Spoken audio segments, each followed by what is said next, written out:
Cats live in our houses.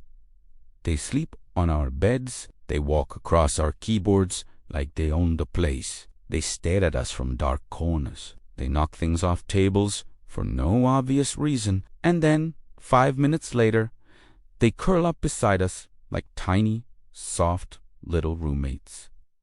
But here is the strange part. Your cat may not be as domesticated as you think, because unlike dogs, cats did not fully surrender to human life. Dogs changed for us. Cats moved near us. Dogs became partners. Cats became neighbors. Dogs looked at humans and slowly learned to follow. Cats looked at humans and thought, this place has food. And that one difference explains almost everything. Why cats are independent. Why they hunt even when they are fed. Why they ignore commands. Why they love comfort but still act wild. And why, after thousands of years beside humans, the animal sleeping on your sofa still carries the mind of a small predator. This is the story of why cats never fully became pets. To understand cats, we have to go back thousands of years. Before cat videos, before litter boxers, before people started calling themselves cat parents. Back then, humans were changing the world in a way no other animal had ever done before. We were learning to farm. The more unusual the design, the more carefully every hidden force must be checked. Because a skyscraper is not only fighting gravity, it is fighting wind. And in New York, wind does not politely arrive from only one direction. For most of human history, people moved from place to place. They hunted. They gathered plants. They followed food. But slowly, in parts of the ancient world, humans began doing something new. They started planting crops. They stayed in one place. They built villages. They stored grain. And that grain changed everything. Because when humans stored food, they accidentally created a paradise for mice and rats. Imagine an early farming village. Small houses, clay storage jars, bundles of grain, warm shelter, food everywhere. To humans, this was survival. To rodents, it was heaven. Mice move in, rats followed, and wherever rodents gather, hunters eventually appear. That is where the wildcats came in. These were not cute house cats. They were small, sharp, cautious predators. They looked a lot like modern cats, but they lived completely wild lives. They hunted birds, lizards, insects, and rodents. They avoided humans. They did not need people. They did not obey people. They did not sit near a fire waiting for someone to scratch their head. But then something strange happened. Some wildcats discovered human villages, and around those villages they found more mice than they had ever seen. For a wildcat, this was perfect. The humans had done all the hard work. They had planted the crops, they had harvested the grain, they had stored the food. Then the rodents arrived, and then the cats arrived to hunt the rodents. At first, humans probably did not invite them. Nobody sat down and said, "Let us domesticate this animal." It was not a plan.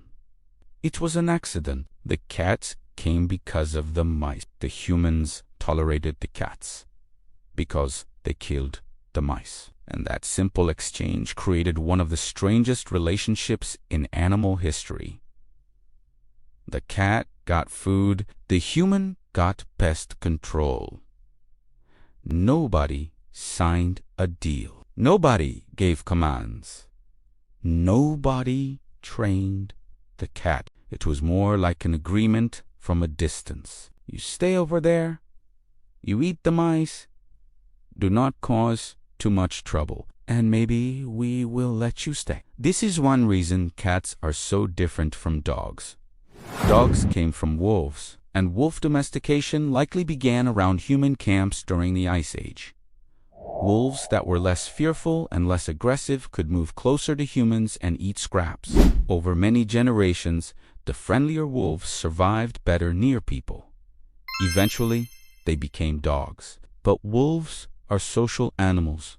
They live in packs. They cooperate. They follow social rules. They watch each other. They respond to leadership. That made it easier for them to adapt to human groups. Humans became part of their social world. Cats were different. Wildcats are mostly solitary hunters. They do not need a pack. They do not depend on teamwork to survive. They do not naturally look for a leader. So when cats moved near humans, they did not become followers. They became tolerated specialists. They did one job very well. They hunted pests. And because they were already small, quiet, and useful, humans did not need to change them much. That is the key. Dogs were shaped heavily by humans. Cats shaped themselves just enough to live near us. A dog had to become emotionally connected to humans. A cat only had to become calm enough not to run away. This is why some scientists describe cat domestication as self-domestication. Humans did not fully create cats the way we created many dog breeds. Cats chose the human environment because it worked for them, and the cats that were slightly less afraid of humans had an advantage. They could hunt closer to grain stores. They could sleep near warm buildings. They could survive around villages. Over time, those calmer wildcats had more kittens. The kittens grew up near people. Generation after generation, cats became more comfortable around humans, but they did not lose the wild instincts that made them successful. They still hunted. They still stayed alert. They still valued territory. They still made their own decisions. They became friendly enough to live with us, but not dependent enough to fully obey us. And that is why your cat can act affectionate one moment and completely untouchable the next. Because deep inside, a cat is not built like a dog. A dog often asks, "What do you want me to do?" A cat often asks, "What is in this for me?" That sounds funny, but it is close to the truth. Dogs were selected for cooperation. Cats were selected for tolerance. Dogs had to work with humans. Cats only had to work around humans. This difference created two completely different kinds of pets. A dog watches your face.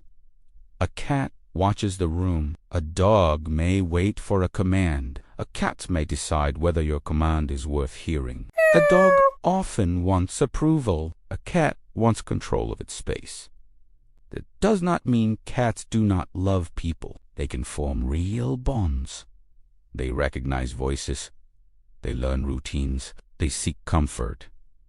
They show affection in quiet ways. But their bond is different. A cat's affection often feels like a choice. And that is part of why people find cats so fascinating. When a dog loves you, it may feel obvious. When a cat chooses you, it feels earned. But this also shows why cats never fully became pets in the same way dogs did. They kept more of their original personality. Even today, many house cats can survive without humans if they have to. Feral cats live in cities, farms, alleys, deserts, islands, and abandoned buildings. They hunt. They hide. They reproduce. They form loose colonies when food is available. They do not need humans the way most dogs do. A house cat may enjoy your sofa.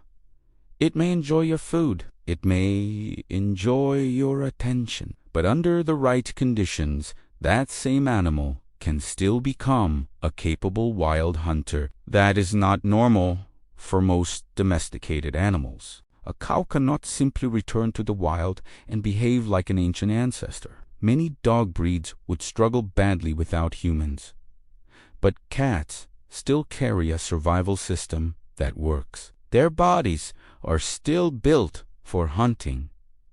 Sharp claws, flexible spine, excellent balance, sensitive whiskers, night vision, fast reflexes, silent movement. Even the way they play is hunting practice. When a kitten pounces on a toy, it is practicing an attack. When your cat stalks your foot under a blanket, it is using predator instincts. When it freezes, wiggles, and jumps, it is not just being cute, it is rehearsing a skill older than civilization.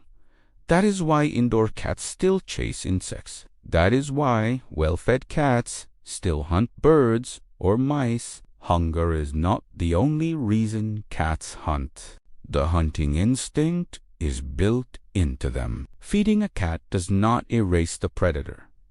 It only fills the stomach. This is one of the biggest differences between cats and humans' idea of a pet. Humans often think a pet should be fully under our care.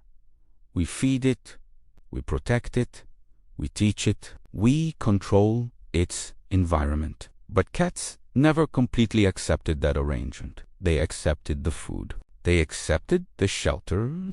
They accepted the warm sleeping places. But they kept their independence. In a way, cats entered human civilization without fully joining it. They became part of the household, but not exactly under human authority. Even ancient people seemed to understand this. In ancient Egypt, cats became deeply respected. They were linked with protection, fertility, and the divine. People admired them because they protected grain from rodents and snakes. Over time, cats became symbols of grace and power. But even then, they were not treated like ordinary working animals. A horse could be ridden. An ox could pull a plow. A dog could guard or herd. A cat could not be controlled the same way.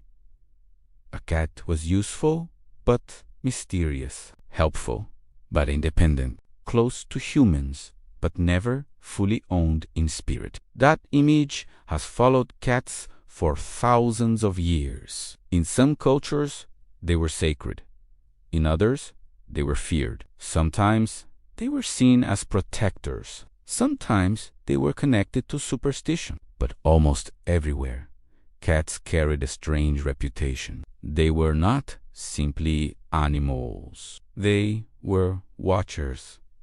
Quiet creatures that moved between the human world and the shadows. And that reputation exists because of how cats behave.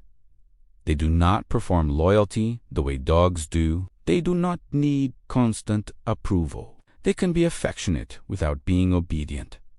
They can be present without being needy. That makes them feel less like servants and more like small independent beings sharing our space. And maybe that is exactly what they are. One of the most interesting things about domestic cats is how little they have changed physically compared to their wild ancestors. Many house cats still look very similar to ancient wildcats. The size is similar.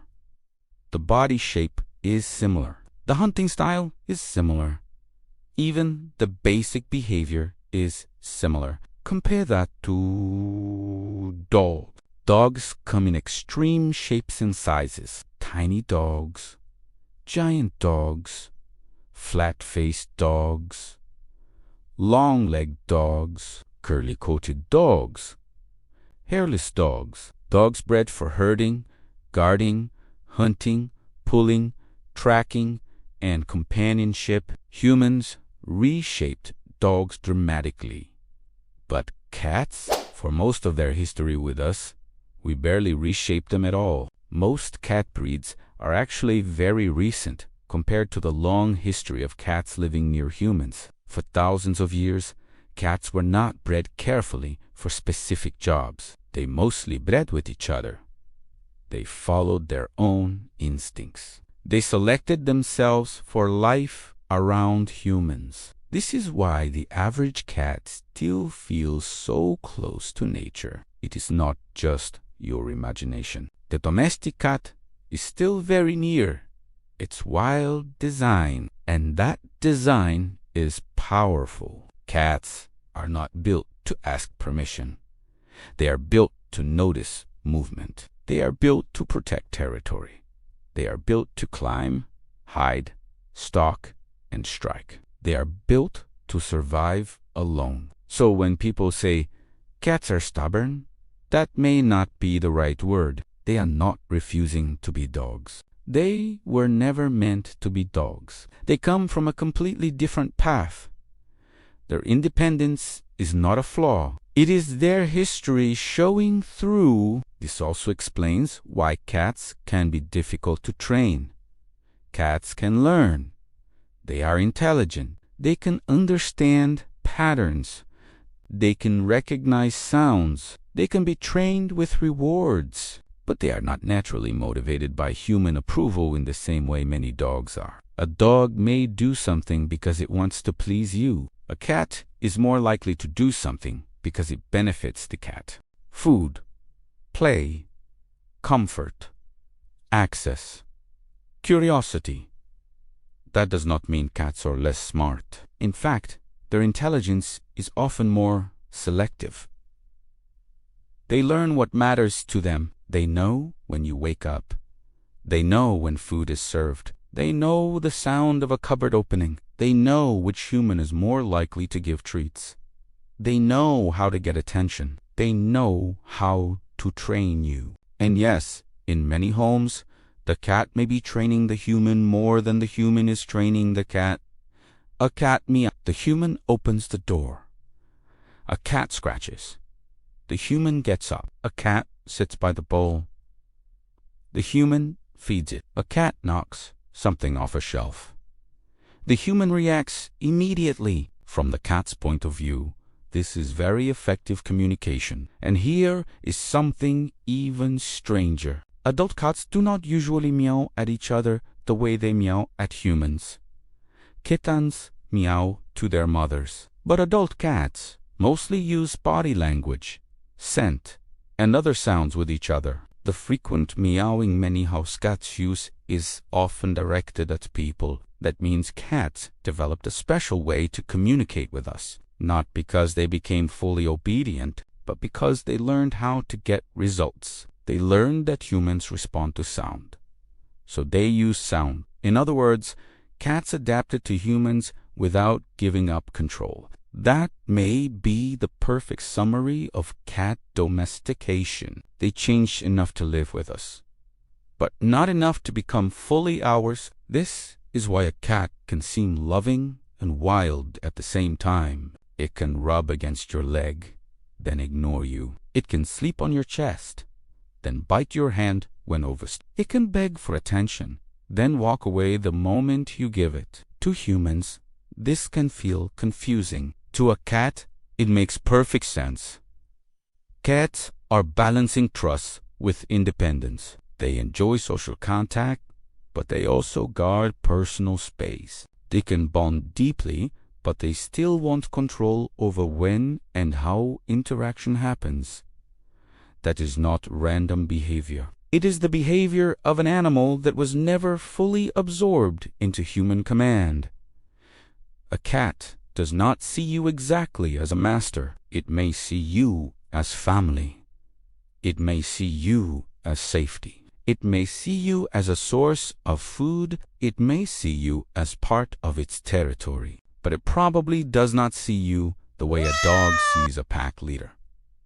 The relationship is different, and that difference began thousands of years ago in grain-field villages, when the first wildcats walked close to human settlements and decided not to run away. The most amazing part is that humans may not have chosen cats at all. Cats may have chosen us. They saw our settlements. They saw the rodents. They saw the warmth. They saw the protection from larger predators. And slowly they moved in. Not as servants, not as workers in the way dogs became workers, but as quiet hunters living on the edge of our world. Humans allowed them because they were useful. Then we admired them because they were beautiful. Then we loved them because they were strange. And now thousands of years later, millions of people share their homes with animals that never completely stopped being wild.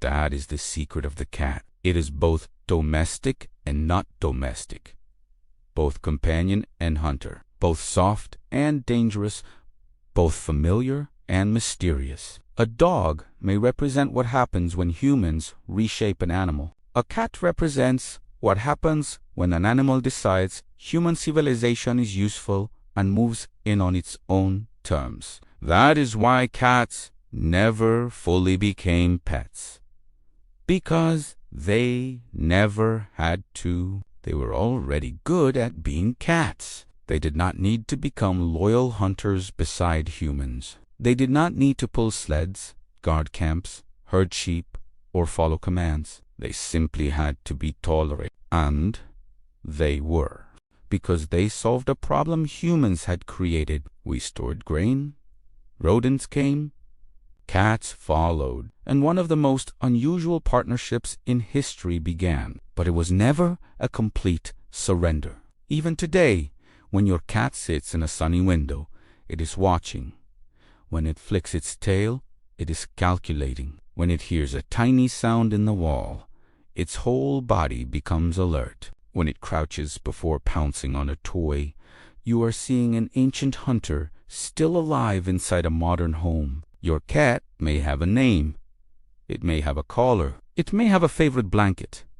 It may sleep beside you every night. But somewhere inside that small body is the same instinct that brought wildcats to the edges of human villages thousands of years ago. The instinct to hunt. The instinct to choose. The instinct to survive. And maybe that is why humans love cats so much. Not because they are fully controlled, but because they are not. A cat gives affection without giving up its mystery. It lives with us, but remains itself. It accepts comfort, but keeps its wildness. And every time a cat looks at you with calm, unreadable eyes, it reminds you of something ancient. Humans did not completely create cats. Cats walked into our world, looked around, and decided to stay. You trust the inspector. You trust the people who change the drawings and the people who approve the changes. You trust that the hidden forces have been understood. And most of the time, that trust is deserved. Most buildings stand because thousands of calculations are done correctly. Most engineers take that duty seriously.